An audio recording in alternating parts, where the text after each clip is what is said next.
Welcome to episode 2 of our discussion with author Amal El-Mohtar regarding her new novel, The River Has Roots. Let's rejoin her and Mackie Morris in the book room. Just kind of pretty much tells me everything about Samuel. Like he touches her without, you know what I mean, and gives her takes feeling. liberties. Yeah. Yes, absolutely. And he just doesn't seem to respect her as a individual, almost like a thing. Absolutely. Whereas Ren inspires these feelings in her that just so poetic. I mean, talk about love. Yeah, exactly. It's like the difference between, thinking of someone as all of the small irritating things that they do that you hate versus thinking of someone in terms of like the feelings that they provoke in you that you can barely describe because you have to start resorting to like poetry and landscape and stuff like that to think about it. So yeah. Yeah, I really love that. I mean, it just really kind of makes you visualize what these characters are like. So the book is written in this beautiful lyrical style, which I just really love. It just gives like a creating dreamlike sensory experience. You're reading the words, but you're also having this experience. And it felt similar to the time I read The Tale of Genji because it's very poetic. Thank you. I find that lyrical style like transcends into my writing as well, being Japanese. Yeah. I just wonder, is your cultural background kind of influence your writing style?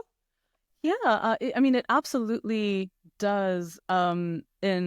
In so many ways, and one of the core ways, honestly, is that I was born in Canada. My family is from Lebanon, and we lived in Lebanon for a couple of years when I was little. And we I was 7. My sister was 5. My brothers were a twinkle in my parents' eyes at that point. But so we were there between 1991 and 1993, and it was while I was there that I wrote my first poem, and it was partly because like I'd been it was like an assignment I had been given in school that I did not complete in time, but I still wanted to write a poem. So I wrote a poem to the moon, which I still, for my sins, remember.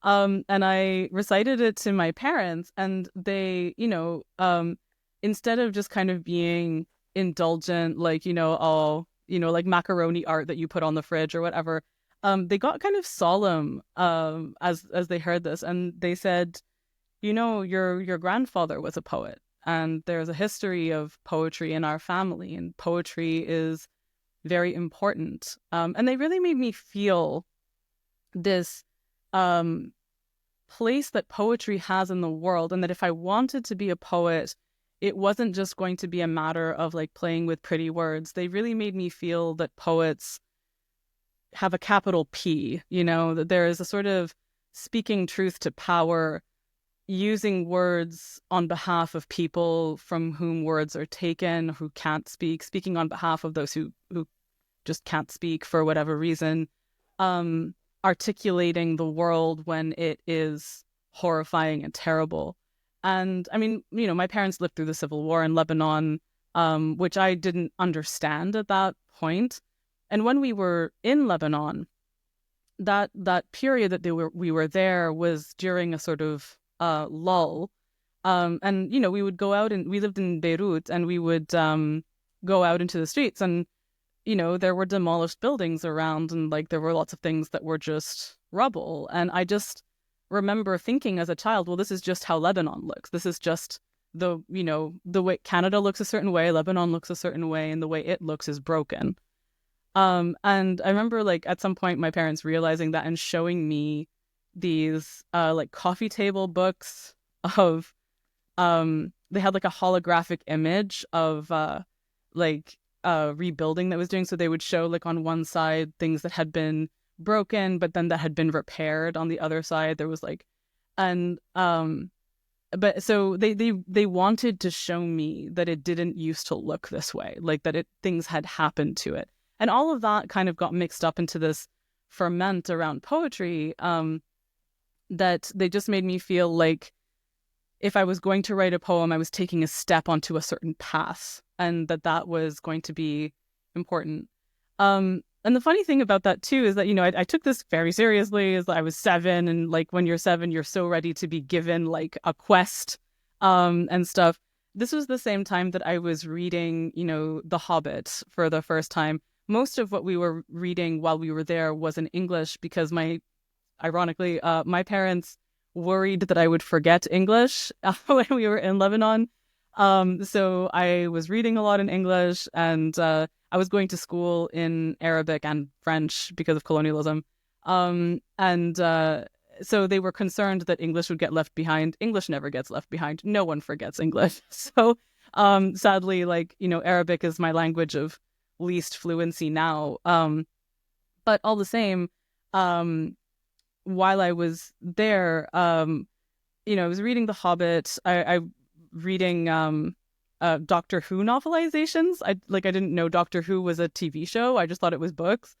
And so there was all of this was getting mixed up with this instruction towards poetry. But I wasn't really reading any poetry except for these children's digest versions of Shakespeare's plays. So the first poem that I wrote had these and thous in it because I had read those. But I wasn't reading Arabic poetry. I was reading very much in English and stuff. And then when I came back to Canada, I kept kind of going in that direction. And my father in particular was really interested in, me learning these things. He, again, because of colonialism, in Lebanon, when he was growing up, he had been taught out of a Norton anthology and stuff. So he could, he actually taught me about iambic pentameter and told me that the way that he had been taught it was with a derbaki, the hand drums.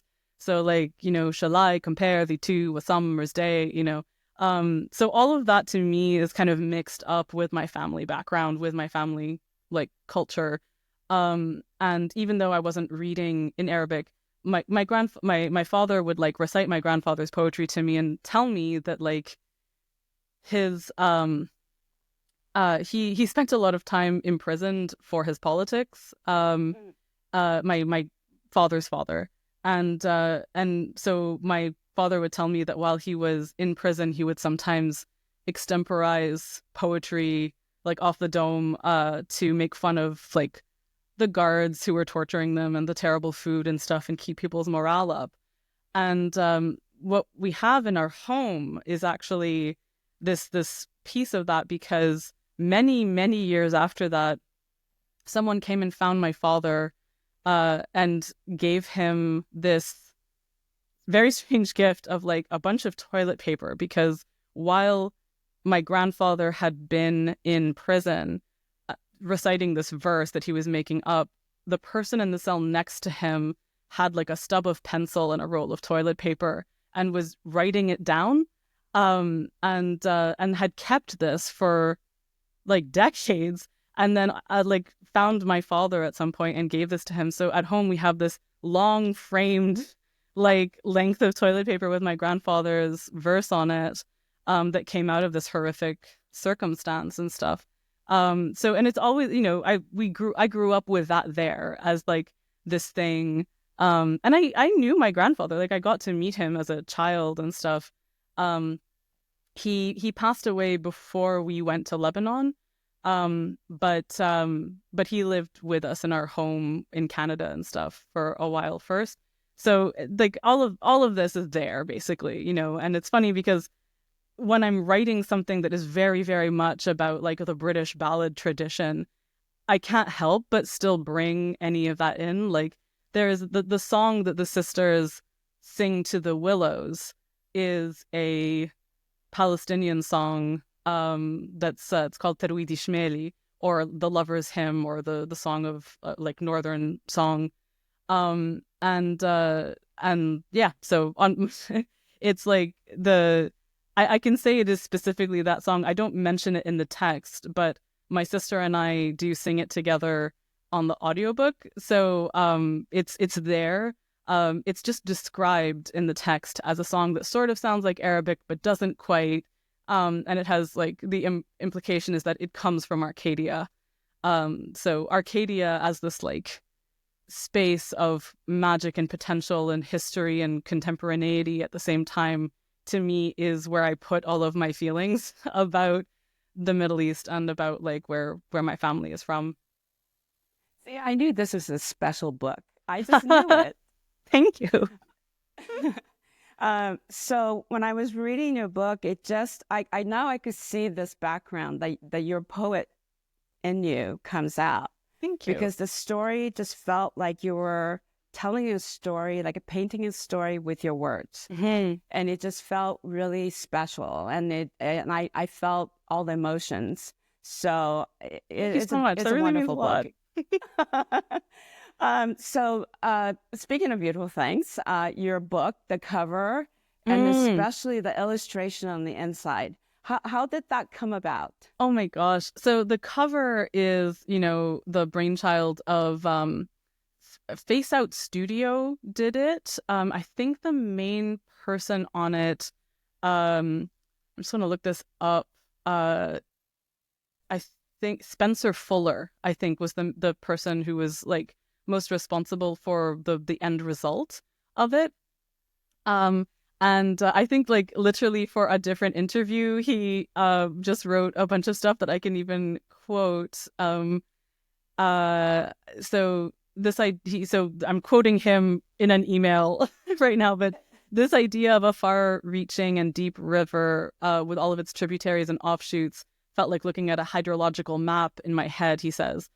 So he says he set out to represent this idea as simply as he could, and then pair it with floral elements to connect it more to the imagery in the book, as well as like drawing the eye in with a slightly, as he says, overstimulating look, which I super love. I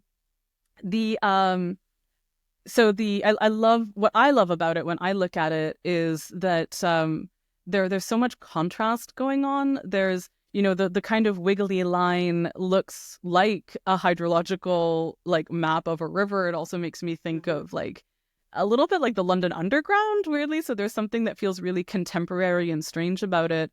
But it's also when you can look through it to a painting that looks a lot more pastoral, and out of which like these like gigantic romantic blooms are just like dazzling. And to me, that feels the way that I want Arcadia to feel in the book, as something that like you can both kind of peer into at a distance, but that also erupts in these really disruptive ways that have to be managed and filtered and stuff. So I deeply like, I was so blown away by this cover, and also by all of the interior designs, all of the illustrations. The actual like there are illustrations that look like woodcuts that are by Kathleen Neely, and like my editor Ali Fisher had is the one who was like, I really can see like Kathleen Neely illustrations for this. We had talked a little bit about general like visual ideas and stuff for we'd been talking like about the cover long before and thought that that we might ask her for that, I think, but then because the book is very short, Ali was like, there's room for illustrations. We could make this be an illustrated book. And that could play into the fact that it feels like a fairy tale, like something where, there's the narrative voice of it is one of like telling you a story in the same way that, a once upon a time kind of voice does. So I love that there are these woodcuts in it and they're so gorgeous. I also, when I saw them in email, I was not expecting them to be like, I thought they would be smaller. I thought they would like be smaller on the page. And I was just so thrilled when I got my copies. And the very first one is just, when I look at it, it makes me feel the way I feel like in this story. It's so beautiful and huge, and highly recommend looking up Kathleen Neely. In general, she does prints of these. Like if you like her art style, I cannot enough recommend checking out the rest of her work. It's so gorgeous. Yeah, it's the illustrations are so gorgeous, and it's full page, and you just feel that, there's a feeling to those illustrations. That's what I'm trying to take Yeah. at. It's not flat. They speak to you. Yeah, and they feel textured. They suggest.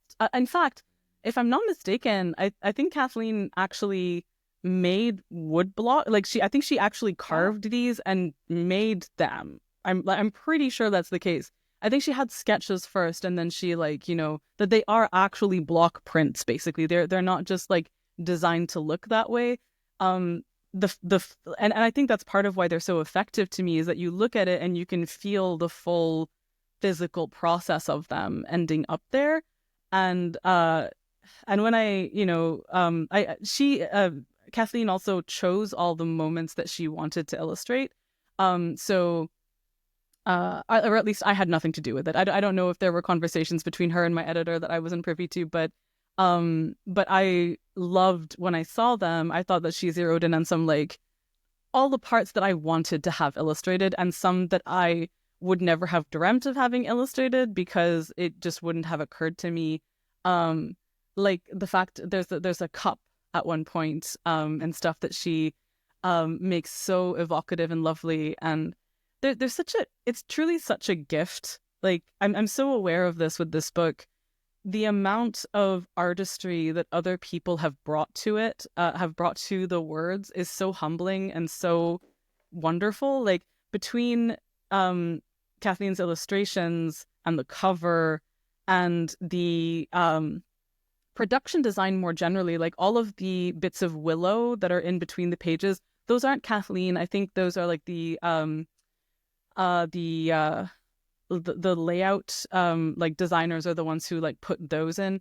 But the audiobook in particular is such it blows my mind so much. I've only heard snippets of the finished product so far, but those snippets are they're just experiencing a landscape. Like there's running water, there's there's music, there's singing. Jem Carmella's narration is its own rich, stunning art. To hear a performer just take your words and run them through the engine of her own art is staggering, honestly.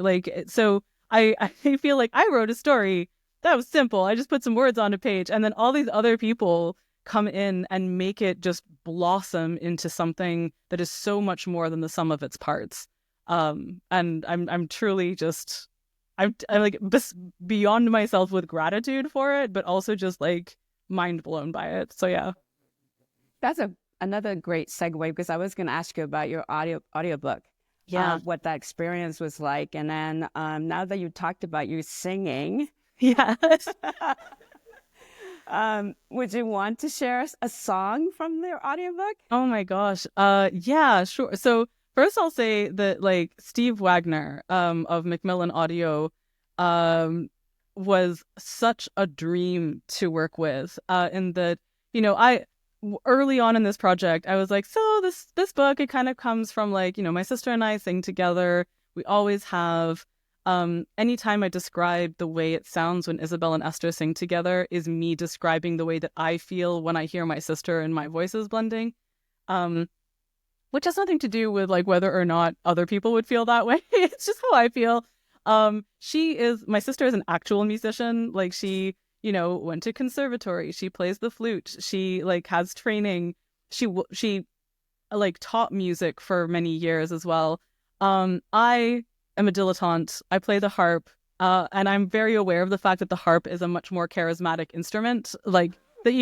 She and I we used to play music at weddings and stuff together, and I always felt a little bashful about the fact that people would flock to the harp because it's so unusual and it's such a beautiful instrument. And I'm my sister is the much more accomplished musician. But all this to say, on the audiobook, so anyway, Steve was very, very receptive to my suggestions that maybe my sister and I could play music together and put this and so on, and made it happen. And it was a dream to do. My sister and I turned up at a local studio, and it was wonderful. We just did a bunch of takes. We sang in particular the Professor's Hymn together. And it's gonna sound weird to me to do it without her, because I just feel like everything, like it, as I think I literally describe in the book, like Esther, just, this is autobiographical for me. Esther doesn't feel like her voice is anything particularly special without her sisters, and that is very much how I feel. But I'll sing the Professor's Hymn. It's just like, so a thing about this, there's a technique in this Palestinian song called mlula, and it's a way of encoding messages in the song that will not be comprehensible to someone who isn't a native Arabic speaker. And also, like, honestly, people who are native speakers still have like trouble parsing what the meaning is, because it's it's kind of like, you know, like Pig Latin in the sense, like you're introducing a la la la sound in the middle of words to make it difficult to understand. So there is this history of this kind of song being used to communicate to people who've been imprisoned that they're going to be, you know, jailbroken out soon and stuff like that. So this is a song that's ostensibly about like the north wind carrying messages back and forth between lovers. So it goes, Shameli laliya hawelele diri shameli laliya rwelelo على ليلة الابواب هولو لم تفتح شاملي لاليار ويليلو وانا ليلة لبعت مع ليلة الريح الشاملي لاليار ويليلو يسألي لروي دور ليلي على لحبالي لا بايار ويليلو.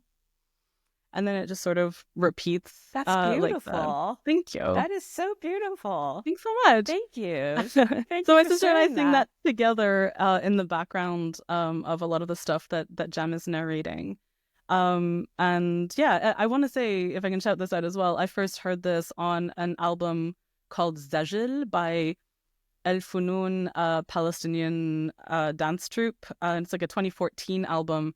But they have, like, they found this field recording, basically, of an old woman singing it from, like, decades earlier, and they've, like, entwined it with that. So if you look up the song Lover's Hymn on that album, that, like, there's a much kind of richer, huger production of it and stuff.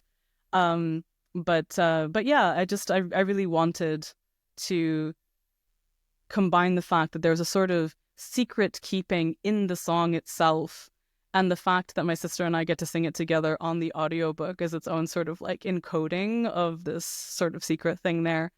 And yeah, it feels important to do. But yeah, it's definitely a special audiobook as well. I mean, you know, that's really unique and beautiful. Thank you. So are you going to be doing any book signings or appearances where yes. your fans can meet you? Oh my gosh, so many. I've never been on a tour of this size or scale or anything like this before. So there's a 5-city tour that kicks off on March 4th. March 4th, I'm going to be in New York City, in Brooklyn at Books Are Magic, in conversation with Helen Rosner, who is just one of the most brilliant people I know, and an incredible food writer for The New Yorker. On the 5th, I'm going to be in Portland, Maine, in conversation with Catherine Valenti, who's a dear friend of Standing and also an incredible... All of these writers are incredible writers. And then on the 6th, I'm going to be in Chapel Hill, North Carolina, with Alyssa Wong, who's a dear friend as well. On the 7th, I'm going to be in Cincinnati with Gwenda Bond, at Joseph Beth Booksellers. I should have this is all exists in like a document somewhere and stuff. And then on the 8th, I'm going to be in St. Louis at Left Bank Books in conversation with Anne Leckie. And then like that's the kind of poor portion. Then on all of March is basically appearances. I'm going to be at the Tucson Festival of Books. I'm going to be at WonderCon in Anaheim. I'm going to be at the Texas Library Association conference at the beginning of April. And then I'm going to come home for like a week and then probably go to C2E2 in Chicago. I say probably because travel is so chancy and strange, and crossing the border has in the past been a little tricky for me. So, but fingers crossed, and hopefully I'll get to see people, because I'm so excited too. People have been so unbelievably kind about this already. Like I got tagged in cosplay on Instagram, and I was like people have been cosplaying This Is How You Lose the Time War in ways that are always like dazzling with their creativity and stuff. But this book feels so like small and quiet and intimate. I just didn't think that it would be, inspiring to cosplayers in the same way.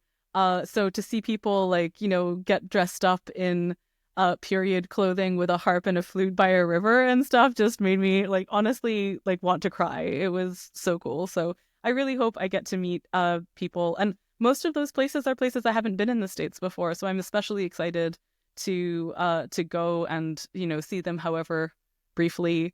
I'm a bird nerd as well, so I'm like bringing my binoculars and hoping like just look out the hotel windows and see if I can see a bird I haven't seen before and stuff. So we'll see. Well, we'll definitely make a list of your appearances, so your fans could kind of follow you and meet you. Yes, yeah. So, Amal, this has been such a pleasure. Likewise, speaking with you about your book, and I'm sure it's going to do really well, because there's so much personal touch into this thing, and to kind of feel it from the story. Oh, thank you so much. Yeah. Definitely. And I hope I get to meet you. Likewise. It would be really fun. I would love that. So I ask whereabouts in the world you are? I'm in California, but if we come down to Anaheim, maybe, who knows? Heck yeah. I want to be in Anaheim and I want to be in LA. So we'll see if hopefully that would be delightful if our paths could cross. I would really love that. Great. And it was just such a great pleasure to meet you. So thank you so much for being my podcast. Thank you so much for having me on. It's been honestly an honor and a pleasure. And I hope you have a great rest of your day. Thank you. You too. Thank you for joining our podcast. We hope you visit again as we discover new books to read.